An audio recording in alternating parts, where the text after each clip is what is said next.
Allez, on y va. Donc, Shlishi de Lech Lecha. Vegam les Lot. Donc, on va revenir avec l'histoire de Lot qui va nous durer quelque temps. Vegam les Lot à Olech et Avram. Et Lot, et aussi Lot, qui a été avec Avram. Ayat Son Uvakar avait beaucoup de petits bétails. Uvakar, du gros bétail. Veoalim et beaucoup de tentes. D'accord? Alors, pourquoi on dit ça? Pour dire que, c'est connu, les goïms intelligents, ils le savent, que celui qui s'accroche à la Kedusha, eh ben, il devient riche. Donc, même les antisémites, ils se gardent bien de chasser les juifs de leur pays. Quand ils les font revenir, c'est parce qu'ils veulent la bracha du pays. Et donc là, ce qui te dit, même Lot, qui n'était pas un tzaddik du tout, du fait qu'il a marché avec Abraham, il est devenu riche lui aussi, comme son oncle. D'accord? Velonasa otam haaretz lashevet yardav. Ils avaient tellement de bétail et de tentes que la terre ne pouvait pas les laisser ensemble. Il n'y avait pas assez de place pour tout le monde. Ça veut dire que c'était énorme. Qui ayar et Rav, parce qu'ils avaient une fortune énorme. Mais lo yachlou, la chevet yardav, et ils ne pouvaient pas être ensemble sur la même terre. D'accord? Maintenant, vous auriez dit, attends, je comprends pas. Dans les Pirkei Avot, c'est écrit, un des 10 miracles du Beth Amikdash, c'est que, même s'il y avait des millions de gens qui venaient, tout le monde pouvait avoir de la place dans le Beth Amikdash. C'était pas serré comme des sardines. Alors voilà, donc dans la terre d'Israël, ça aurait dû être pareil, ils auraient dû avoir la place pour les deux. Elle dit non, parce que quand il y a la Kedusha, oui, il y a la place pour tout le monde. Mais quand il n'y a pas la Kedusha, alors pousse-toi que je m'y mette. C'est-à-dire que c'est l'autre qui empêchait le développement. S'il y avait deux, on voit la même chose avec Esav et Yaakov par la suite. Alors que nous, il y a écrit la terre d'Israël s'appelle Eretz Tzvi. Eretz Tzvi. C'est quoi le Tzvi? C'est le cerf. Pourquoi on l'appelle la terre du cerf? Parce qu'on dit c'est comme le cerf. Quand tu lui enlèves la peau, elle devient de plus en plus large. Elle s'élargit avec le temps. Alors que toutes les autres peaux, quand tu achètes une peau d'animal, quand ça sèche, ça rétrécit. Donc le Ham Israël, c'est pareil. Plus il vient en Israël, et plus il y a de la place. Plus il quitte Israël, et plus la terre devient petite. C'est pour ça qu'on l'appelle Eretz Tzvi. Donc ça veut dire qu'il faut avoir peur qu'il y ait une alia des 12 tribus, et il va y avoir même des millions et des millions. Ça ne gênera pas. C'est Eretz Tzvi, c'est la terre qui s'étire pour tout le monde. Il y aura de la place pour tout le monde. D'accord? C'est un phénomène incompréhensible au niveau physique. Quand vous calculez, ça devrait faire tant de milliers de kilomètres carrés, pas plus. Et on voit que c'est pas vrai. Alors là, la même chose ici, puisqu'il n'était pas, il y avait la Kedusha d'Abraham et le mauvais de Lot, alors il n'y avait pas la place pour les deux. Et d'ailleurs, on le voit. Vayehi Rive, il y a eu une dispute, Ben Roé Mikne Abraham, entre les bergers d'Abraham et les bergers de Lot. Vea Kenani, et le Cananéen et le Priséen, Az Yoshev Baaretz, étaient à ce moment-là sur la terre. Bon, le Midrash demande qu'est-ce qu'il y a rapport entre eux. Il y a eu une bagarre entre les bergers de Lot et les bergers d'Abraham, et le Cananéen était encore sur la terre. Marrakesher. Quel rapport? Alors on dit que c'est comme ça. Lot et les bergers de Lot, ils ont dit Dieu, il a promis à Abraham d'hériter de cette terre. D'accord? Donc, comme Abraham n'a pas d'enfant, donc c'est Lot qui va hériter de la terre. Donc puisqu'il va hériter de la terre, on fait comme si depuis maintenant elle est à lui. Alors quelle était la différence entre les bergers de Lot et les bergers d'Abraham? C'est que les bergers d'Abraham, il les interdisait d'aller paître dans les champs des voisins. Et quand ils allaient dans un champ, ils mettaient la muselière jusqu'à ce qu'ils arrivent au champ, jusqu'à ce qu'ils arrivent chez eux. Alors que les bergers de Lot, ils ne mettaient pas. Alors ils ont dit quoi? On a le droit de voler? Ils ont dit non, on ne vole pas. Ça va être l'héritage que Lot va recevoir, puisqu'Abraham va mourir et ce sera lui qui va hériter. Il dit oui, quand les 7 peuples ont perdu leur mérite et qu'ils vont venir au moment de la conquête de Yoshua, pas maintenant. C'est pour ça qu'il y a écrit maintenant, le Cananéen et le Priséen, ils sont là pour l'instant. Donc quand c'est pas l'heure, vous n'avez pas le droit de prendre la terre. Bon. Tant que d'abord Abraham n'est pas mort, et même s'il était mort, le décret que cette terre vous appartient, ne va commencer que au moment de la conquête de Yoshua dans cette génération, pas maintenant. Donc il y a eu une bagarre entre les deux. Et c'est pas seulement entre les bergers, il y a une bagarre entre Abraham et Lot lui-même. Voilà, on le voit. Vayomer Abraham et Lot.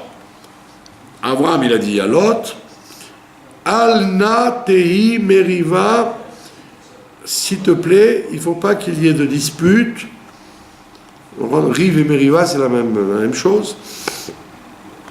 Il ne faut pas qu'il y ait de dispute, béni, ou vencha, entre moi et toi. Il ne faut pas qu'il y ait de dispute. Ou ven ro'ai, entre mes bergers, ou ven ro'echa et tes bergers.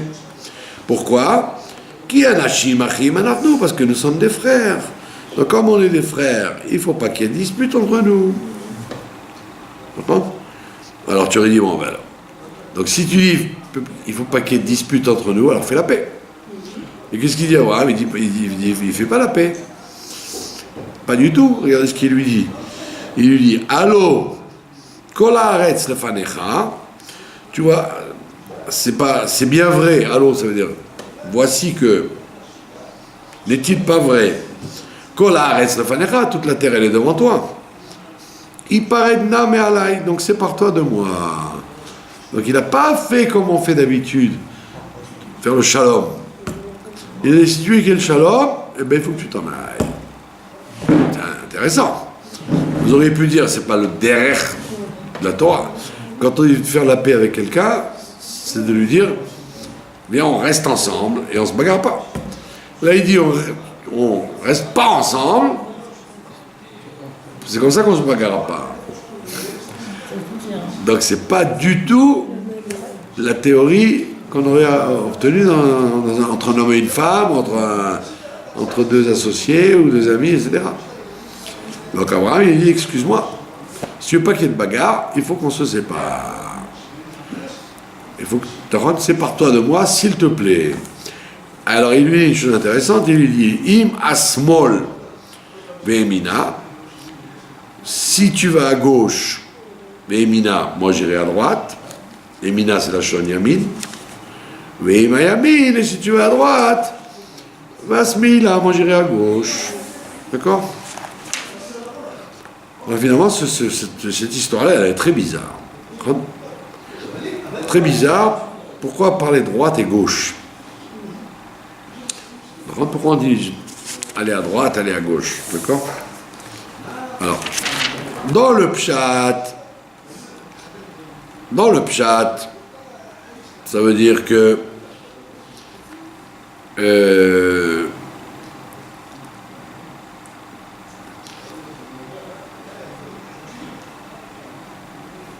ça veut dire qu'on parle de direction, tout simplement, dans le pshat. Ça veut dire on coupe la terre en 4, nord, sud, est, ouest, et toi alors, tu choisis l'ouest et l'est et moi je choisis l'Est ou l'Ouest, ou le Nord ou le Sud. C'est ça que ça veut dire. Droite et gauche.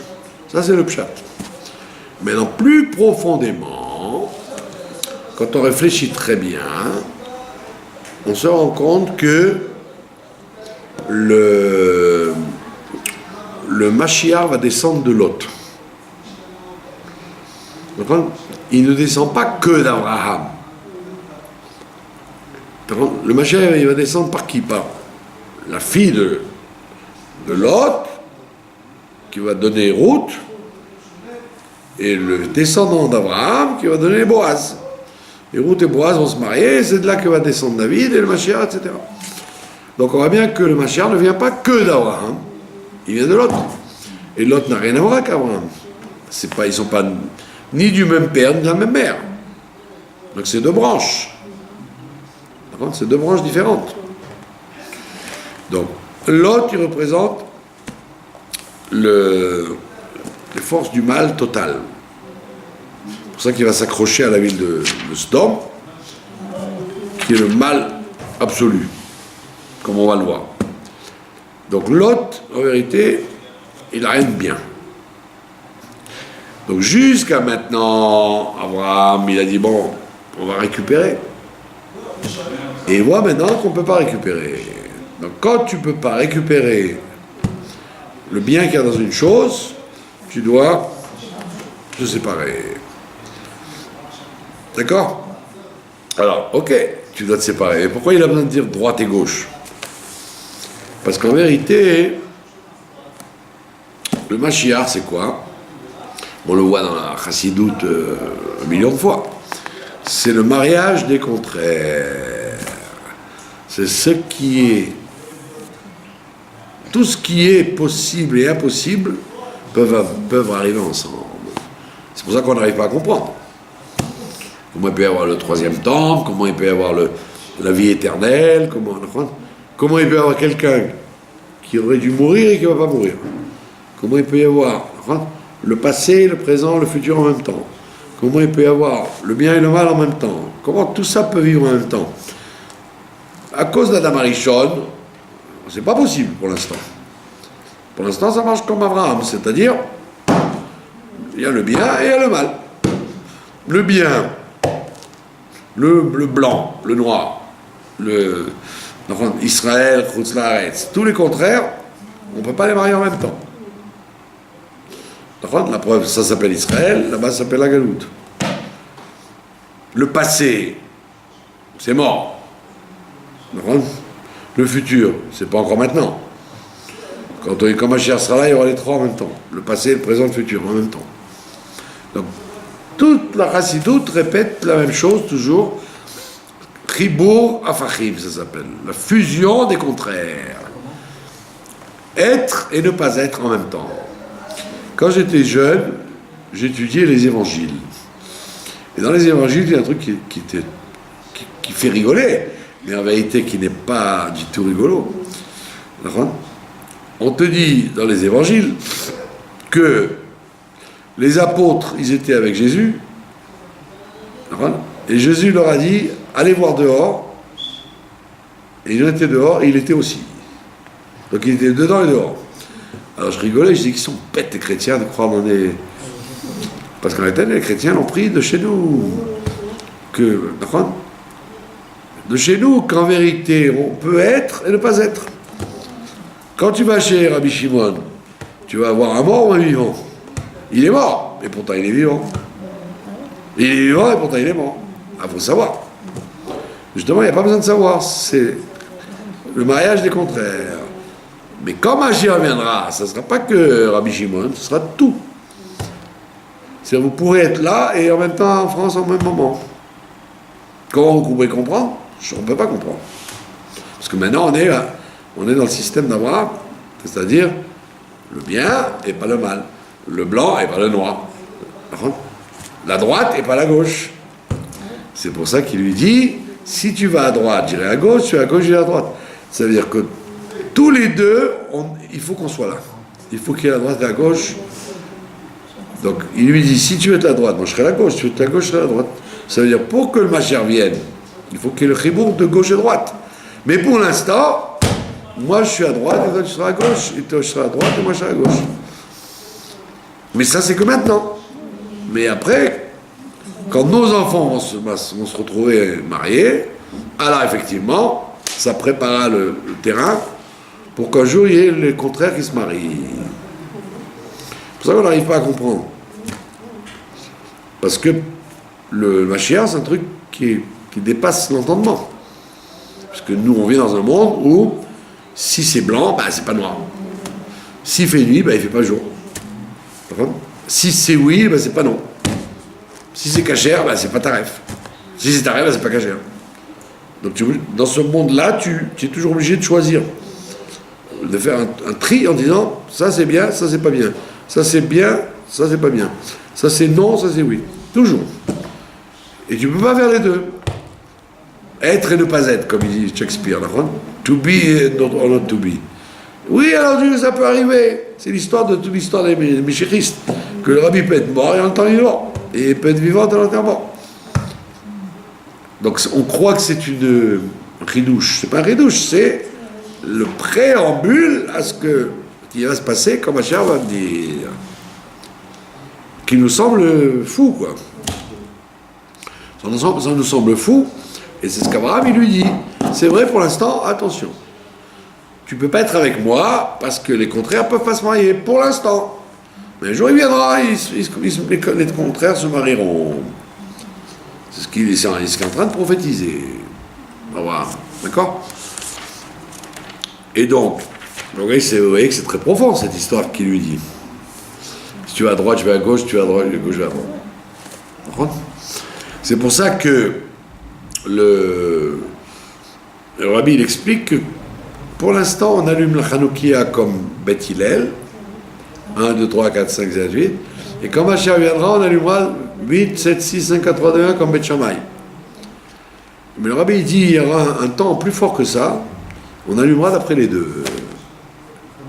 Alors tu dis, comment on peut avec d'après les deux? On louche. J'allume 8 ou j'allume 1? Et on ne peut pas comprendre. On ne peut pas comprendre, mais il a les Shammai en même temps. Donc, pendant la galoute, c'est comme Beth Hillel. 1, 2, 3, 4, 5. Après la Géoula, c'est comme Beth Shammai. C'est 8, 7, 6, 5, 4, 3. Et après, c'est galoute et Géoula en même temps, il a les Shammai en même temps. Donc, on voit bien que peut arriver à un stade où notre compréhension n'est pas capable d'attraper ça. D'accord? Mais ça va quand même arriver. D'accord? C'est ce qu'on appelle, donc, Chibur Afachim, la fusion des contraires. D'accord? Donc, on continue là-dessus. Vaïssa Lot et Enav. Lot, il a levé ses yeux. Vayar et Kol Kikar Yarden, et il a vu la plaine du Jourdain qui roula mashke parce qu'elle était entièrement arrosée. Lifnei Shachet Hashem, avant que Dieu ne détruise Sdom et Amora. Kegan Hashem, c'était comme un jardin divin, que Eretz Mitzraïm, comme le pays d'Égypte, Boachat Tzoar, comme la vallée de Tzoar. Ça veut dire qu'aujourd'hui, vous voyez, il y a eu les enfants qui sont morts là. C'est un endroit, vous allez dans la région de la mer Morte, il n'y a pas un gramme de verdure. C'est que du sable, que de la rocaille. Et vous allez dire, mais qu'est-ce qu'il a été faire là-bas, l'autre? Parce qu'à ce moment-là, avant que ce soit comme c'est aujourd'hui, c'était ouvert. Comme la plaine d'Assouan de l'Égypte. C'était tout verdoyant. Et tout arrosé. Alors que maintenant, c'est tout blanc de sable et pas une goutte d'eau.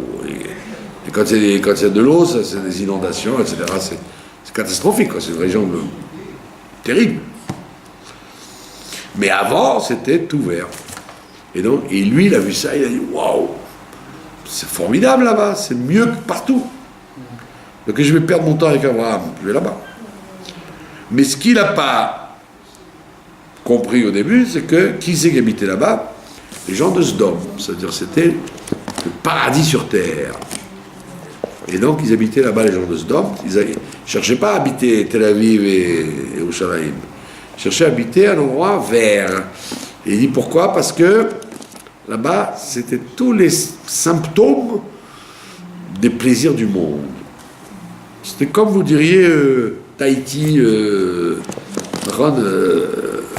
l'Amazonie, les endroits du monde où c'est vert, où les plages, les cocotiers, les gens se promènent en maillot de bain. Donc, c'était formidable pour lui.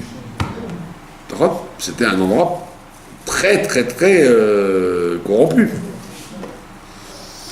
C'est pour ça qu'ils ont été s'installer à Sdom.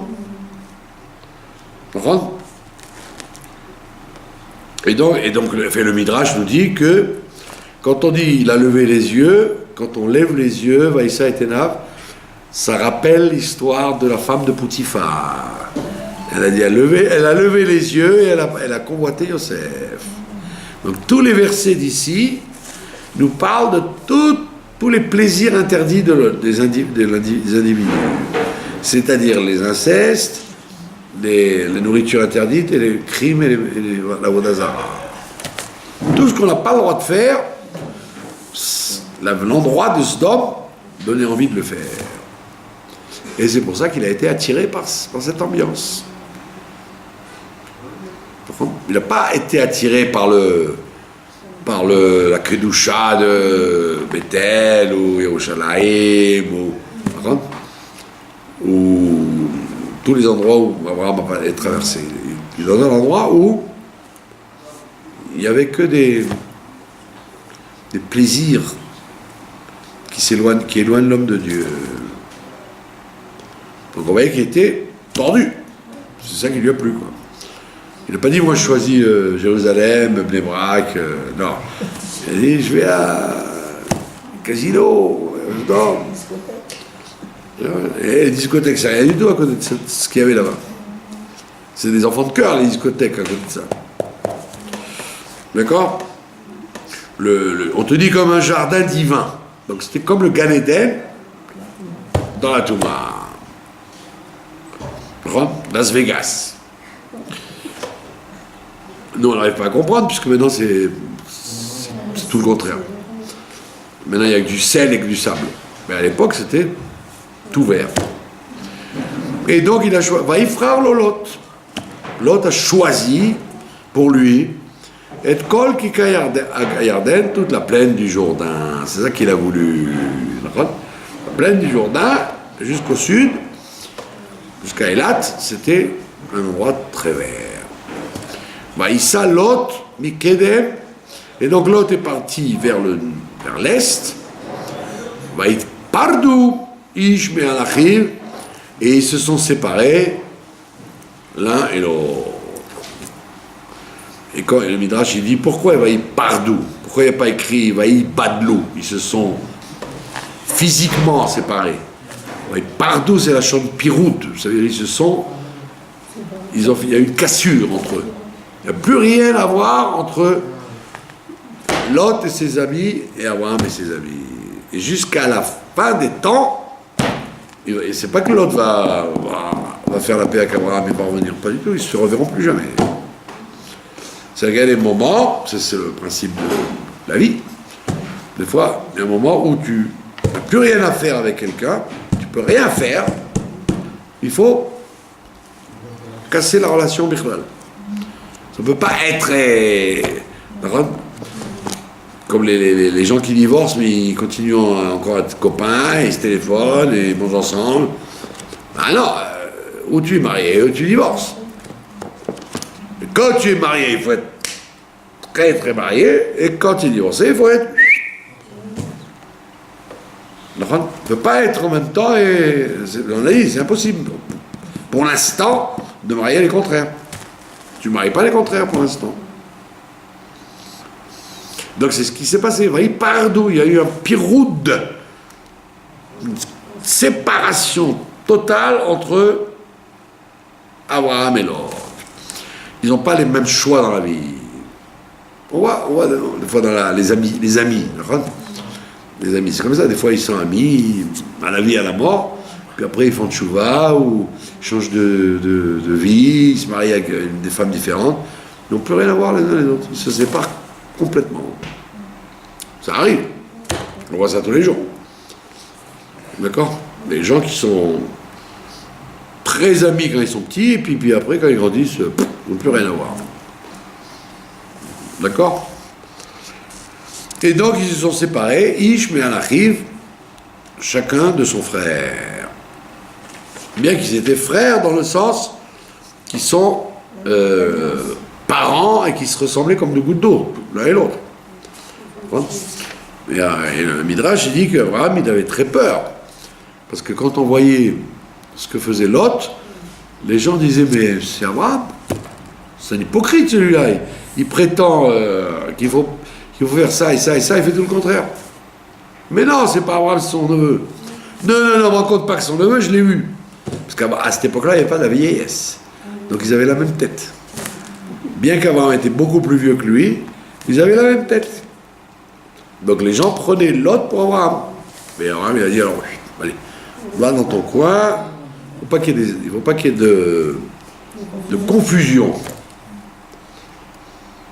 Imaginez-vous que vous ayez un sosie, identique, comme vous, et qui a un mode de vie complètement différent. Mais ça peut vous faire des problèmes énormes. Hana, mais je l'ai vu à la plage, dans une plage mixte. Mais non, elle est très religieuse à la plage. Mais je te dis, je l'ai vu. Je pourrais mettre ma main au feu. Ben oui, si c'est un sosie, c'est très embêtant. D'accord? Donc c'est pour ça qu'il a voulu se séparer de son parent. Alors qu'est-ce qu'il y a eu? Alors il était tout simplement Avram, Yashav Beretz Canaan. Avram il s'est installé dans la terre de Canaan, puisqu'on a dit qu'il y avait sept peuples. Donc lui il a choisi la région de Canaan. D'accord? Et l'autre, Yashav, il s'est installé Be'area Kikar, dans les villes du Kikar à Yarden, pas du Kikar de Natania, dans la plaine du Jourdain, qui n'est donc plus la terre qui n'est plus Canaan, voyez Al Sdom, et il a eu des tentes qui allaient jusqu'à Sdom. Donc il te dit, pratiquement, toute la terre qui allait être la terre d'Israël leur appartenait. Mais c'était comme au temps des Palestiniens, il n'y avait personne, quoi. On avait pour parler de Canaan, hein, où ils étaient les gens, on ne sait pas. Il y avait une présence, mais ils n'habitaient pas vraiment là. Mais un chez Sdom, et alors maintenant on ouvre l'histoire de qui va se passer avec Sdom, les gens de Sdom, Raïm, Vechataïm, Lachem, Meod.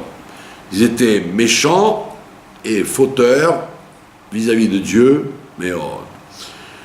On dit toujours, et Rachid rapporte, Raïm, il dit Rachid, Raïm, ça veut dire avec leur corps. Ils faisaient du mal avec leur corps. Toutes les fautes qu'on peut faire avec son corps, ils les faisaient. Khataïm, avec leur argent. Ça, c'est le premier pshat de Rashi. Méchants avec leur corps, méchants avec leur argent. Et le Midrash, il dit, ils étaient méchants dans tout, ça veut dire. Méchants dans tout. Ils prenaient chacun les femmes des autres, donc il n'y avait pas de respect de la famille. Ils s'entretuaient quand il y avait besoin. Ils faisaient Avodazara et ils se haïssaient entre chacun sa vie, chacun s'occupait de sa peau.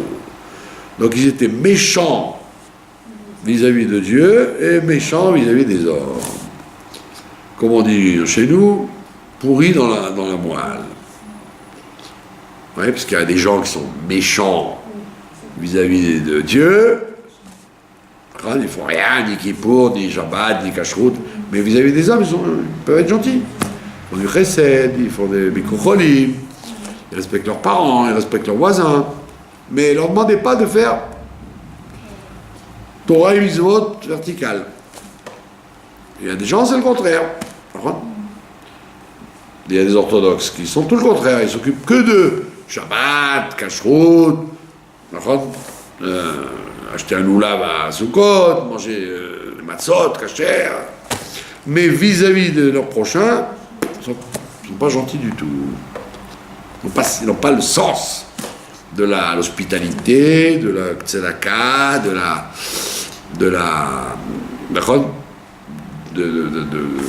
ce que les gens ils ont besoin. Donc il y a des gens, ils sont ou verticales ou horizontales, c'est comme ça. Et eux, ils étaient méchants dans tous les sens. Et on voit que l'autre, ça ne l'a pas dérangé. Il s'est dit, c'est trop bien là-bas, je ne vais pas quand même perdre ce monde-là, parce que ces gens-là sont des sales gens. Donc on voit bien que c'est tout le contraire du judaïsme. Le judaïsme, il te dit, l'essentiel c'est le Olam Haba, c'est les mitzvot, ce monde-là n'est qu'un passage, après c'est le Gan Eden, après la mort, et prépare ton départ. L'autre, il dit, toutes ces histoires d'Abraham, ça ne m'intéresse pas. Je veux ce monde-là jusqu'au bout. Le monde futur ne m'intéresse pas. Donc c'est vraiment une personnalité dégoûtante. D'accord ? La preuve, c'est qu'il est prêt à habiter là-bas. En général, tout individu normal, il cherche un quartier, un endroit où il n'y a pas des voyous, il n'y a pas il va à l'endroit propre. Lui, il se dit, bah putain, c'est merveilleux là-bas. On lui a dit, bah, tu as vu qui c'est qui habite là-bas? Il a dit, bah, pas égal. C'est trop bien là-bas. Bon. Je connais quelqu'un qui était comme ça. Il a voulu jouer, quoi. Alors il a quitté un peu le Torah, et il s'est installé dans une ville que je ne citerai pas, dans le monde, qui est connue pour les jeux, les femmes, et les gens lui disaient, mais qu'est-ce que tu fais là-bas? C'est dangereux. Ben, il s'est fait tuer. Ouais. Dans une histoire d'argent et de femmes, et là, paf, ils l'ont tiré dessus. Et on lui avait dit, mais tu fréquentes que des gens comme ça, tu risques. Il faut avoir la carrure pour sortir de là. Et ben il n'est pas sorti de là. Et les parents se sont mordus les doigts jusqu'à maintenant, quoi, parce qu'ils disent, on aurait dû l'empêcher. Ça veut dire, il y a des endroits qui ne sont pas faits pour les gens cachés. Il n'y a rien à faire. Par contre, c'est pas parce que tu dis moi je resterai bien, tu peux pas, tu es influencé. Mais alors lui c'est pire, c'est qu'il a voulu aller là-bas. L'autre il a voulu aller dans un endroit où les gens étaient raïm, chataïm. D'accord? Et il dit vis-à-vis de Dieu, mais ôte beaucoup. Ça veut dire beaucoup, Rachid te rajoute, beaucoup ça veut dire qu'il savait qu'il faisait le mal, et il le faisait quand même. C'était pas comme aujourd'hui, des enfants perdus, des ignorants, des tinokot, chenishmou, comme on dit, des enfants qui savent, des gens qui savent pas, quoi. Lui, il savait très bien où il allait. Eux, c'était des gens très, très, très corrompus. D'accord? Donc on voit que la fréquentation avec Abraham n'a pas tellement influencé, elle a glissé sur lui, quoi. Pourtant, il n'avait que des dizaines d'années avec lui. Il aurait pu être influencé, un minimum. Chaume d'avoir les forces de vouloir manger le monde est plus forte chez lui. Il y avait un juge de la Cour suprême, qui est d'une famille chassidique. un jour, il faisait partie d'une famille chassidique. Et il étudiait ici, au Talmud Torah, Etzraïm. C'est un Talmud Torah où il n'y avait que des tzadikim, que des grands rabbanim, des grands Talmud Torah très, très, très sérieux. Ils fermaient jamais, même les fêtes et tout, les enfants venaient étudier la Torah. Et les vieux qui étaient là-bas, ils disent, on se rappelle de lui, même quand il avait 6 ans, il faisait exprès d'allumer le feu le Shabbat devant tout le monde pour l'énerver. Il avait 6 ans. C'est-à-dire, depuis qu'il était tout petit, il était mauvais dans l'âme, comme on dit. Parce que c'est pas qu'il avait besoin du feu pour l'Akba Omer. Stam, pour dire, ah, vous faites Shabbat. Alors, il allumait le feu. Et les professeurs, les parents, tout le monde disait, qu'est-ce qu'on va faire avec lui? Et ben ça n'a pas coupé, quoi. Il est devenu un des juges de la Cour suprême, anti-religieux à fond, un gauchiste extrême. Jusqu'à maintenant, hein. Ah, pardon? Vous ne voulez pas dire non. Vous ne voulez pas dire le nom. Non, je ne vais pas dire le nom, mais et quand vous entendez son nom, il faisait partie d'une famille chassidique très très célèbre. Son oncle, son grand-père, c'était un rabbi connu. Allez comprendre comment ça peut tourner comme ça. Son grand-père ou son oncle, il était pas loin d'ici. Il recevait les gens, il donnait des brachot, il faisait des tfilotes. Le rabbi a parlé de lui, il disait que c'était un homme spécial, quoi, dans la Kedusha. Comment il a pu avoir un neveu ou un petit-fils comme ça? Va comprendre. Et vous voyez la même chose. Abraham, ils sont en famille. Et il a vécu avec lui. Et il a quitté Ur Kasdim avec lui. J'aurais dit, ben voilà, ça y est, c'est gagné. C'est bon. Pas du tout, le mal est remonté à la surface, à tel point que Abraham lui dit, allez, va-t'en d'ici, on peut rien faire ensemble. C'est difficile comme situation. D'accord? Et alors voilà, qu'est-ce qui se passe? La Torah, elle te dit quelque chose de très important. Elle te dit Vachem. Et Dieu, Amar el Abraham, il a parlé à Abraham encore une fois. Quand ça? Achare ipared lo meimo. Quand Lot s'est séparé de lui. Et le Midrash te dit, tant que le méchant était collé à lui, Dieu ne pouvait pas parler à lui. C'est-à-dire que même Dieu était dégoûté de parler à Abraham tant qu'il y avait Lot dans le coin. Il faut le faire. Alors tu aurais dit, attends, mais avant, il a bien parlé avant. Oui, parce qu'il n'était pas méchant encore. Il n'avait pas mal tourné. Il n'avait pas viré sa cutie, comme on dit. Il n'a pas tourné au vinaigre. Ça veut dire que l'homme, il a le libre arbitre. Et tant qu'il était bien, était correct, était propre, alors la Shrina a parlé à Abraham. Mais quand il a dépassé les bornes, Dieu ne voulait pas parler à Abraham. Il a attendu qu'il s'en aille pour se dévoiler à lui à nouveau. Bon, évidemment, vous allez dire tout ça, c'est pas aujourd'hui, c'est pas possible. Malheureusement, des fois, ça peut être possible. La majorité des gens ne sont pas comme ça. Mais il peut y avoir des cas. Il peut y avoir des cas. Qu'à Dieu ne plaise. D'accord? Il y avait un roi, le roi d'Israël, qui s'appelait Chizkiyahu. Il ne voulait pas avoir d'enfants, parce qu'il avait appris que ses enfants seraient des méchants graves, très graves. Et Ishaïa, il est venu, le prophète, il a dit, je suis venu t'annoncer que tu vas mourir. Et pourquoi je vais mourir? Je suis un tzaddik. Je fais plein de choses bien. Il dit, oui, mais tu ne veux pas avoir d'enfant. Et il dit, non, parce que je sais, j'ai vu en Roi HaKodesh que ce sera deux pourris. Des enfants pourris, je ne veux pas. Il dit, mais tu es le bon Dieu pour décider ce que Dieu va te donner. Toi, tu as une mitzvah d'avoir des enfants. Que les enfants soient des pourris ou des justes, c'est pas ton problème. Et il a dit, ah non, j'accepte pas.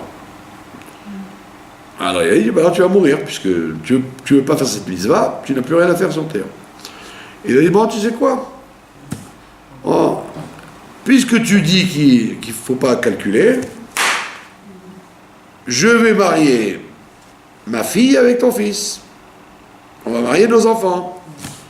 Si tu dis que c'est pas grave, alors comme ça tu porteras sur toi, Ishaïa, le prophète, tu porteras sur toi la responsabilité des enfants qui vont naître, puisqu'on sera ensemble. Et Ishaïa, il a dit d'accord. Et il a eu 2 garçons. Il a eu 2 garçons. Un qui était mauvais comme la peste. Et à l'âge de 5 ans, ils étaient tous les 2 sur ses épaules. Et il le frappait sur la tête, il frappait son père. Et il voulait faire Avodah Zara. Et il insultait les gens. Enfin, tout nul, quoi. Et ça l'a tellement énervé qu'il a jeté de son épaule et il est mort. Il est tombé mort. Alors, il n'en reste plus qu'un, quoi. Il en restait un, il s'appelait Ménaché. Et Ménaché, il a fait pendant 33 ans, il a tué des milliers et des milliers de gens. Il a fait Avodah Zara dans toute Israël. Il avait une idole dans le temple. Il a fait fauter tout le peuple juif pendant 33 ans. En tant que roi. Donc Chizkiya, il avait raison. Il a dit voilà, j'ai vu juste. Et après 33 ans, il a fait Teshuvah.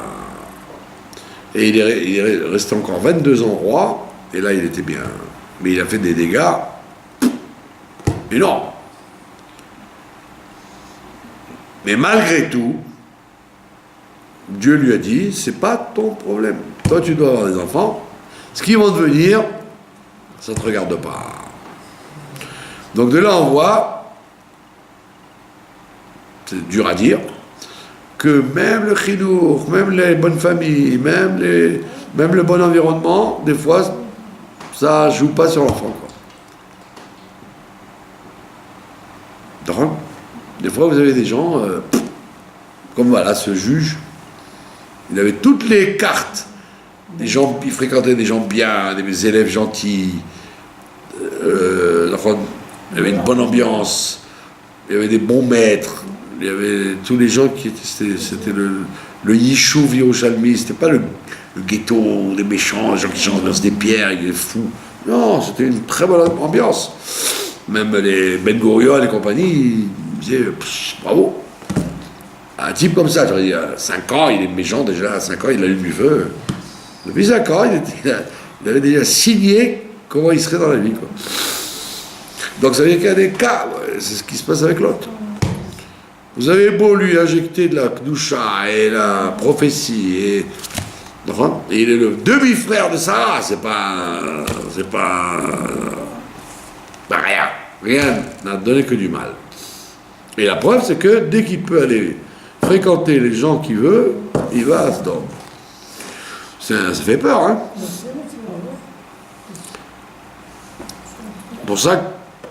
C'est pour ça que le chinour et les bons conseils et les grands-parents et des fois ça ne sert à rien, mais ça ne vous regarde pas. C'est comme ça. La vie elle est comme ça, ça ne te regarde pas. Là, il y a quelqu'un qui est un monsieur très religieux qui est mort là, et puis il y a quelqu'un, il vient me voir, il me dit vous dites le Kaddish pour lui? Je dis non, je ne dis pas le Kaddish pour lui, je le connais, mais je ne dis pas le Kaddish pour lui. Il me dit bien sûr il faut dire le Kaddish pour lui. Je lui dis mais pourquoi? Je lui dis il a un fils. Il me dit mais son fils il ne fait pas Kaddish. Je lui dis comment ça? Il m'a dit non, il travaille, il n'a pas le temps. Lui, pour son père, il n'a pas le temps de faire Kaddish au moins 1 fois par jour. Ah non, il me dit non. Il est dans les affaires, il n'a pas le temps. Je lui dis mais comment c'est possible? Et quand vous voyez, son grand-père, c'est quelqu'un de racine, et son autre grand-père, machin, et le chinour, et tout ce que vous voulez. Et lui, il n'a pas le temps. C'est pas qu'il est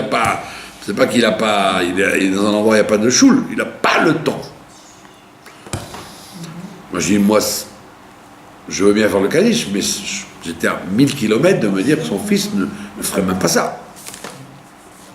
Pour moi, c'était évident. Le fils, il va suivre la route de son père. Je suis d'abord. Donc, vous voyez bien que il arrive quelquefois qu'il y ait des choses très étonnantes. Comme vous voyez l'inverse aussi, des gens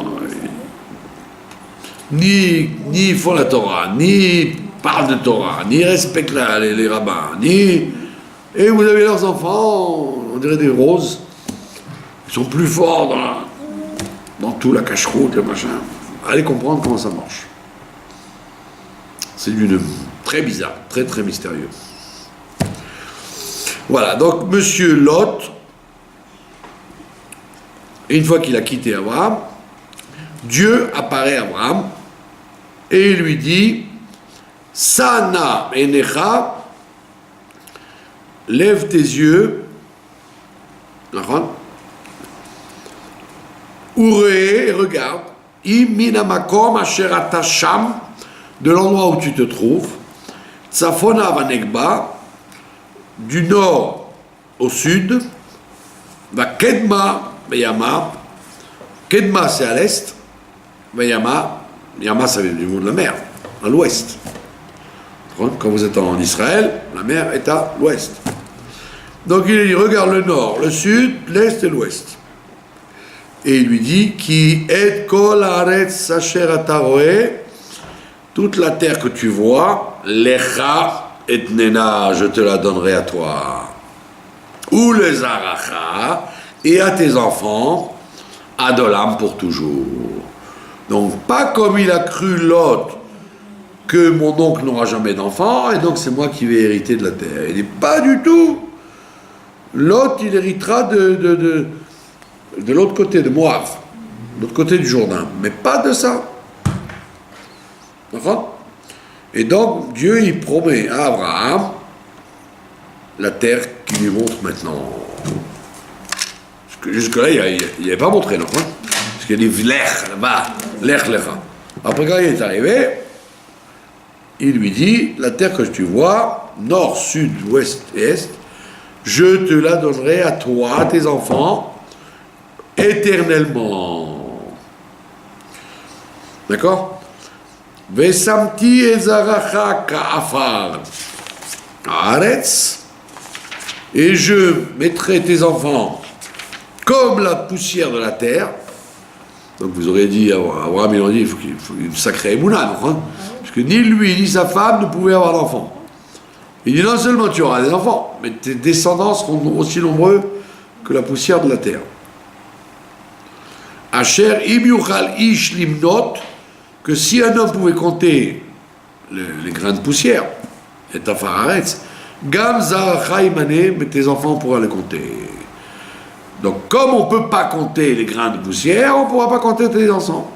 Et le Midrash, il dit qu'effectivement, tous les peuples de la terre, par un biais quelconque, ils descendent d'Abraham. Pas seulement les musulmans ou les chrétiens. Toute l'humanité, elle a des gens d'Abraham chez elle. Et donc, on ne peut pas compter donc le nombre de gens qui descendent d'Abraham. D'accord ? Et alors, il dit la fameuse phrase qui est devenue une chanson, Koum italer baaretz, lève-toi, italer baaretz, et marche sur la terre, les orka ou les rochba, en longueur et en largeur.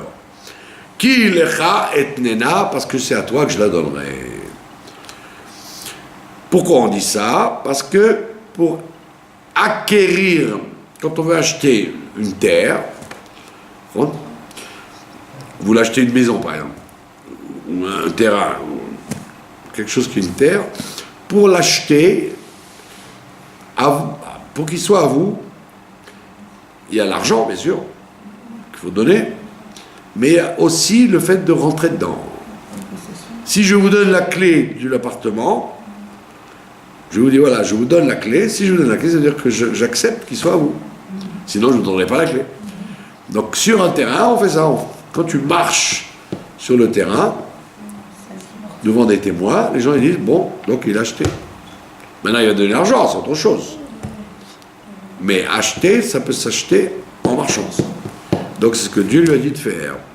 Va à droite, à gauche, en long et en large, marche dessus pour faire acquisition de la terre. C'est pour ça qu'on dit dans les textes que la terre d'Israël nous appartient par l'acquisition qu'Abraham il a marché, par le fait qu'on a payé là où on allait, les endroits avec de l'argent, et par l'héritage des 12 tribus. Ouais. À tous les niveaux, la terre est à nous, ça veut dire. Parce qu'il y a des fois, si vous avez, par exemple, vous avez une maison, d'accord? Maintenant vous partez en Amérique. Partez. Et moi je rentre dans la maison. Je rentre dans la maison, des années. Vous n'avez pas signe de vie. J'ai dit, où allez passer, Khana? Oh ben, elle est partie en Amérique, plus de nouvelles. Après un certain temps, la justice dit, monsieur, c'est à vous. C'est plus à vous d'être parti. Si c'était vraiment à vous, vous auriez donné signe de vie, vous auriez envoyé un avocat, un fils, un neveu, une voisine pour dire, hé, c'est pas à toi, hein. Vous n'avez rien fait pendant plein d'années, donc vous avez accepté que ce soit à moi. Ça s'appelle en hébreu la chazaka. C'est pas honnête. Pardon? C'est pas honnête comme système. C'est pas honnête, mais vous aviez qu'à vous réveiller. Si c'était à vous, vous aviez qu'à dire, eh oh, c'est à moi. Du fait que vous avez dormi pendant tant d'années, vous avez laissé quelqu'un rentrer dedans, ben ça s'appelle la présomption que c'est pas à vous, c'est plus à vous. Sinon, vous auriez donné signe de vie. Vous auriez téléphoné, vous auriez voyagé, vous auriez envoyé quelqu'un, vous n'avez rien fait. Donc la personne qui s'installe dans l'endroit, elle peut dire après un certain temps, c'est à moi. On appelle chazaka. Donc on voit bien que il faut les trois systèmes pour que ce soit toujours à vous. Parce que vous aurez pu dire, voilà, on est parti 2000 ans, donc quand on revient, c'est fini, c'est plus à nous. Il y a tellement de gens qui sont venus ici. Ben, c'est le dernier qui est là qui peut dire c'est à moi. Non, parce qu'il y a la chazaka, mais il y a aussi l'argent, et il y a aussi l'héritage. Donc il y a plusieurs choses qui font que ça n'est qu'à nous. Et Vayéal Avraham. Avraham, il a étendu ses tentes. Vayéal, c'est la Shon Oel. Avraham a étendu ses tentes. Vayavo. Vayeshev Beloné Mamré. Il s'est installé dans les plaines de Mamré, Asher Bechevron, qui sont à Chevron. Voilà, donc Abraham, il a choisi, en Eretz Kenaan, il a choisi la région de Hébron, de Chevron, d'accord? Et donc, pratiquement toute sa vie, il va vivre ici à Chevron. Il va acheter après le cercueil, le caveau. Va Yved Sham Isbear Lachem, et il a construit un autel à Dieu pour le remercier de l'annonce que la terre va y appartenir. C'est une prophétie. Et on voit que Dieu lui a dit ça au moment où il a quitté Lot. Voilà, est-ce que vous avez des questions? Non? Intéressant, non? Vous ne connaissez pas tout ça quand vous lisez la Torah le Shabbat. Ça va trop vite. Là, on a le temps de s'apesantir. Vous détaillez, c'est bien. Pardon? Vous détaillez, vous expliquez en même temps pourquoi les mots. Eh bien sûr. Sinon, ça va tellement vite les lectures que vous ne comprenez pas ce que... Voilà. Je vous remercie de votre attention.